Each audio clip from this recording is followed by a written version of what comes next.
Halo semuanya, saya Firjano Rizky. Di video kali ini kita akan membahas cara melakukan share sumber daya yang konsepnya di sini adalah mengizinkan setiap user untuk melakukan reading dan writing data dari satu mobile dan membaca data tersebut. Jadi kita akan memulainya dengan contoh yang sederhana, yaitu melakukan store data ke mobile dan membaca data tersebut dari mobile juga. Oke.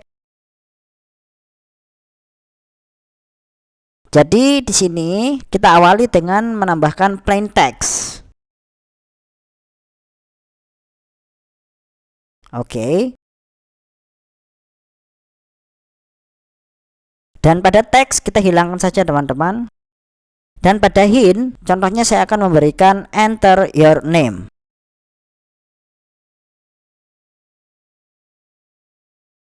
Jadi kita juga perlu untuk menambahkan button di sini teman-teman, widget drop and drag button. Oke, kita koneksikan button ini ke plain text yang ada di atasnya. Dan ID-nya adalah button 3, kita biarkan saja. Tapi ID pada plain text kita ubah agar lebih mudah untuk dipanggil nantinya ya. Saya ganti it_write.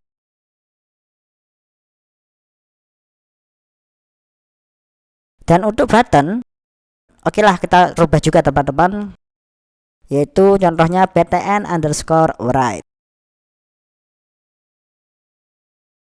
Dan teks yang ada di dalam button ini kita juga perlu untuk mengubahnya, contohnya save.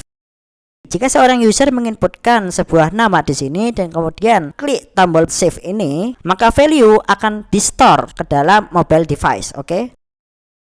Oke, kita akan memulai pemrograman di Kotlin file. Di sini saya tuliskan btn_write.set onClickListener. Nah, sekarang bagaimana caranya agar kita bisa melakukan share preferensi atau berbagi sumber daya? Jadi pertama kali kita melakukan define sebuah variabel dari chart preferences itu sendiri menggunakan fungsi getSharePreferences. Kita juga perlu untuk menambahkan dua parameter di dalamnya. Jadi parameter yang pertama adalah nama dari file. Jadi file ini akan di-store ke dalam mobile device kita. Jadi di sini saya tuliskan contohnya adalah my_data. Parameter yang kedua adalah modenya. Nah, apa artinya mode ini teman-teman? Mode private ini artinya adalah file ini bersifat eksklusif. Jadi tidak sembarangan aplikasi yang bisa mengakses file ini ya. Dan sekarang bagaimana cara kita menuliskan sebuah value? Oke, jadi di sini kita perlu define variabel lagi. Contohnya di sini editor. Kemudian kita tambahkan sp.edit. Editor ini digunakan untuk melakukan penulisan sebuah value ke dalam file. Variabel sp akan membuat file my_data dan kemudian file writer atau penulis dari filenya itu adalah variabel editor. Jadi editor.put string name dan value-nya adalah it_write.text.toString. Oke. Jadi pada kasus ini saya akan membuat sebuah file yang bernama myData. Dan kemudian saya akan menggunakan editor untuk menulis beberapa data di dalam file. Dan kemudian kita gunakan putString function untuk menambahkan variabel name di dalam file ini. Dan value dari variabel name ini adalah value dari edit text itu sendiri teman-teman. Oke, jadi pada activity yang sama saya akan menambahkan text view. Oke. Dan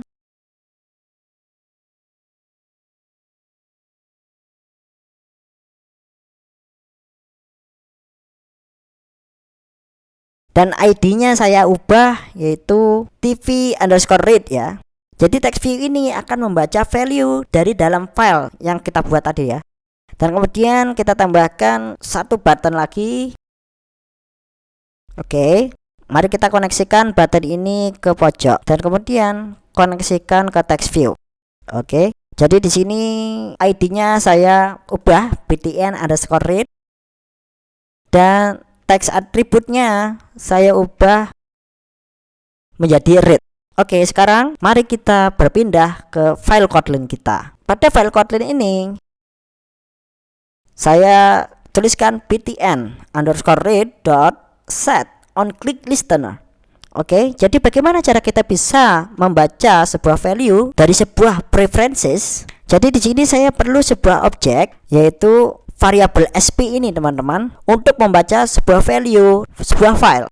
Bagaimana cara kita bisa membaca sebuah value? Oke, di sini tv_read dot text sama dengan sp.getString dan parameternya adalah name.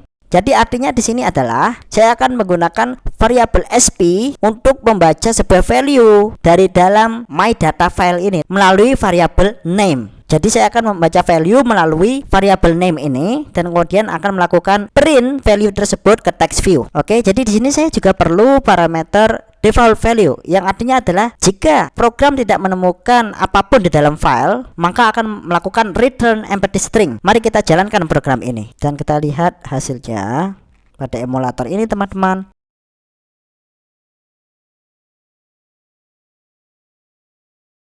Oke. Mari kita masukkan sebuah nama di sini. Masukkan sebuah nama, contohnya Ali. Dan kemudian saya klik save. Jadi program akan melakukan store value ke dalam file my data. Kemudian kita klikkan read. Oke. Jadi ini ada sebuah problem di sini teman-teman. tvread.text sama dengan sp.getString name. Ini artinya melakukan return data dari name. Problemnya kira-kira apa ya? Karena kita melakukan return empty string, jadi program tidak menemukan file kita, yaitu file my data. Oh ya, di sini saya melupakan sesuatu teman-teman. Editor.commit yang artinya di sini adalah melakukan save sebuah value. Oke, mari kita lakukan running kembali. Karena function commit berarti adalah save sebuah value.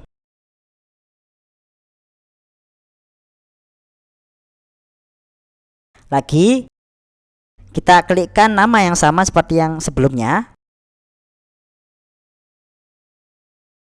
Klik save dan sekarang read.